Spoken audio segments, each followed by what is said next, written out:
Hey, thanks for coming back. All right, so this is my part two of me way back in 1969 and a little bit earlier, and me joining Scientology and what it was like back then. I sort of looked like this, even though I had longer hair. I'm going to show you a picture, see if it'll come through. Now, this is me in high school. Let's see if you can see that. That's the one drinking the beer. That's me in the middle with my girlfriends. That's in high school. And then this is me with my VW bus, June 27th, 1967. There I am. I don't know if you can see me. My VW bus. And yeah, you can see the date. Let's see. Yep. Anyway, I'm heading to 1967 and we're heading to Haight-Ashbury to be hippies. So I was a hippie, even though some of you don't think and I understand that I don't look like a hippie now, but I was definitely a hippie in San Francisco and had a lot of fun doing it. It was really great. Unfortunately, I got sick and my parents flew me back to Chicago, and that's where these Scientologists came in and nailed me. And that's where that all started. And you know who you are who nailed me. Okay, so now I'm in Scientology. I've hitchhiked across the country. I'm there. I've decided I want to be an auditor. So the next thing my friend says is, well, if you want to be an auditor, you need to do the communication course. And I'm like, really? And he said, oh, definitely. And he said, and you need to come over and see the registrar. Now, I'll just pretend this is the registrar. It won't look like it because I'm not in the red clothes. But I'm going to try to pretend to be the registrar. So hang on.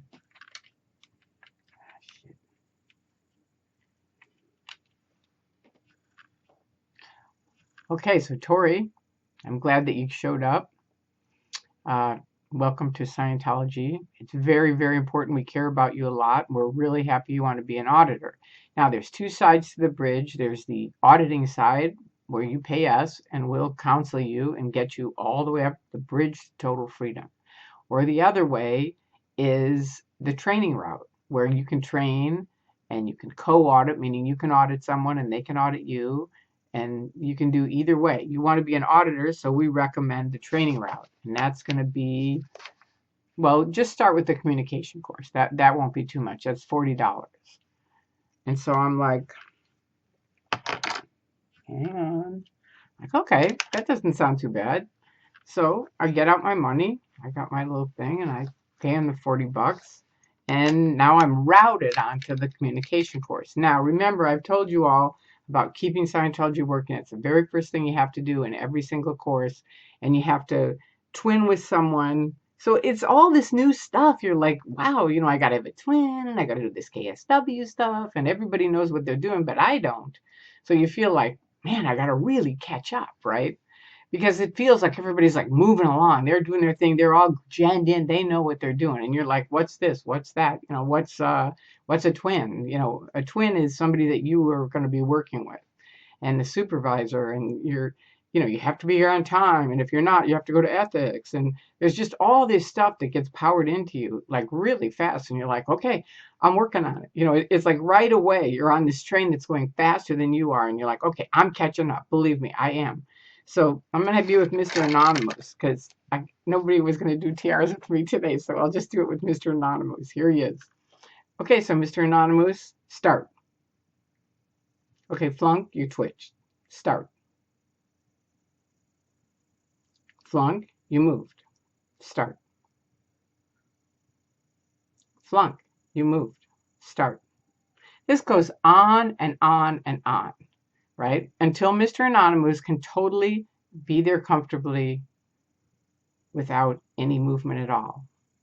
So a lot of people think it's just the beginning of hypnotism. Some people do have a hard time facing and confronting another person. So in that sense, it's helpful. But I do think it is a bit of the beginning of hypnotism. So the next one is TR0 bull bait, which is a thing where you have to kind of try to get someone to laugh and then you flunk them. And every time they laugh, you flunk them until they just don't laugh. And there's no buttons that you can push that'll make them laugh. And this is a true story. One time a guy came in, he was a businessman, and everybody was trying all these buttons, sex, money, this and that. And the guy just wasn't nothing. He was just sitting there. He said, I don't have any buttons. And so Yvonne Jens, who was the head of Celebrity Center at the time, came and got me, and she said, "Look, I know you're really good at bull baiting. Can you just come handle this guy and see if you can get him? I mean, we know he has to have a button somewhere." So I said, "All right, I'll give it a shot." So I sit down and I try all these different things that usually make anybody laugh, right? Nothing. The guy's just sitting there stone faced. And so finally I just sit back and I just look at him for a minute and I go like this: "Frogs." And the guy just bursts out laughing. I go, "Flunk, you laugh. Start. Frogs." The guy bursts out laughing again. And this goes on and on. Finally he goes, "Okay, time out, time out." He goes, "How did you know?" And I said, "What?" And he goes, "I used to go to Central Park in New York with a frog on my hand and play with little kids all the time." Now how did I come up with that? I don't know. It just came out. But, it was one of those things where everybody has a button somewhere and you can find it. And then once you do, then they think, well, this must work. This is really important. Is it really? No, not really. The communication course I personally liked. A lot of people don't. I personally thought it was a pretty cool course. I came in a pretty good communicator because my parents were good at that. My dad was a broadcaster on NBC. My mom was a journalist major and did a lot of stuff in the community. So I kind of came in a pretty good communicator, but I liked learning. I liked watching people who didn't know how to communicate, learning how to. That was kind of cool. And I liked learning what were the makeup of it, because it had it broken down into these, confronting, the bull baiting. Then the next one is how to deliver a communication, easily so that someone receives it and making sure they get it. So, it's sort of like all these. Do you want to do all these? No, I know. I don't either. We don't want to do all of them. But Stacy and Jesse are on the internet doing each one of the TRs. There's TRs 0 through 4, and they demonstrate each one of them, and you can really see. Let me just thank you, Mr. Anonymous. You were very cute. I like Mr. Anonymous. Isn't he cool? He's cool. So anyway, on the first part of it, so I'm going through the communication course, and I get through it. And now I still want to be an auditor, but I don't really have the money for the academy levels yet. So they're like, "Well, why don't you go out and get some people into Scientology? We'll see how good you are at it." So now I'm out in the street and I'm like, "Hey, do you want to get a free personality test?" Because they did the personality test back then. And people are walking by, they're not interested. They're not interested. And finally I get this guy with kind of like goofy hair and I go, "Hey, hi, how are you?" And he goes, "I'm okay." And I said, "What's your name?" And he goes, "Mr. Waffle Hair." And I said, "Well, hi, Mr. Waffle Hair. I wanted to see if you wanted to do a free personality test. It's just kind of fun, and you can see, maybe the areas that you're good in, the areas that you're bad in." And he's like, "Okay, sure." So he sits down and he does the 200 questions back then. Now, back then, you would get it, someone would evaluate it, and then you would kind of sit down with the person and go, "Mr. Waffle Hair, you're very smart. You're very good at, detailed things. You have a little bit of trouble with relationships and communication, but you're very high in these other areas." So it's sort of like it made the person feel good, but okay, there's a little bit that they needed to fix up. So we have a great communication course. Why don't you come on it? Do it. I think it'll help you. And so he's like, "Okay, sure." So there's Mr. Waffle Hair. Now he's on the course, right? Now, later, just to give you an example, they decided because people were not getting enough people in.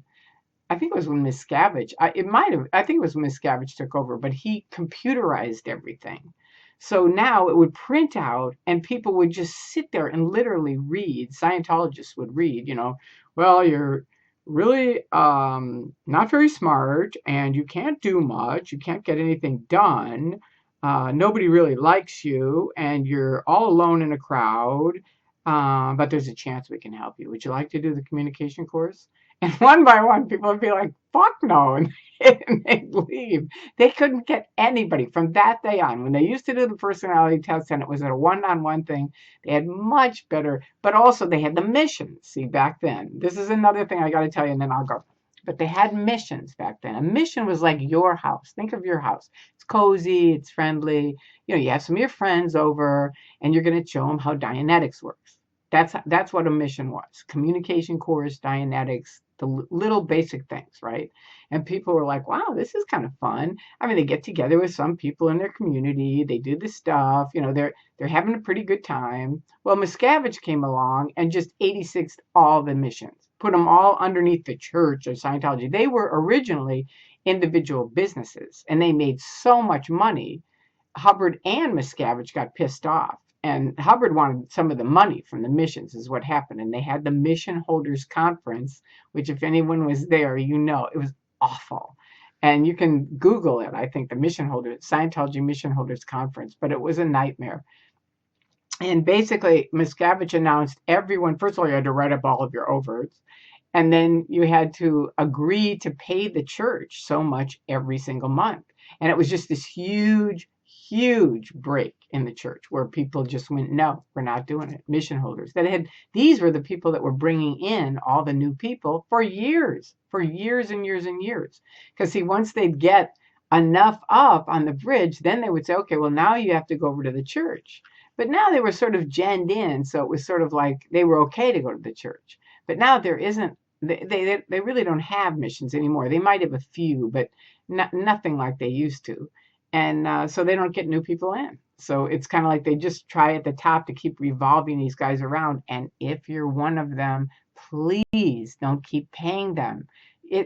All of us out here are like, how could these people keep paying for this stuff? I mean, come on.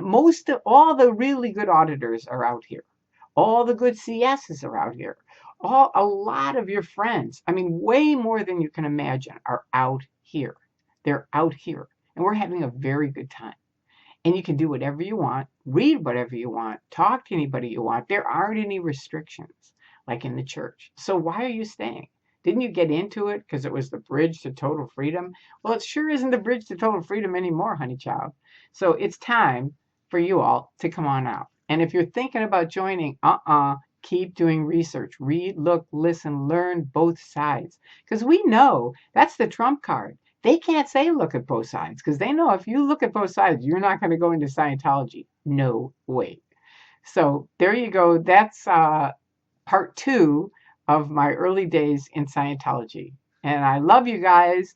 I am going to do one on my marriage because I know some of you have asked me some specific questions, and I'm going to make a special one, but it's a little bit down the line. It's not too far, but a little bit farther because I'm not quite there yet. I'm not married yet in Scientology. So there you go. Peace out.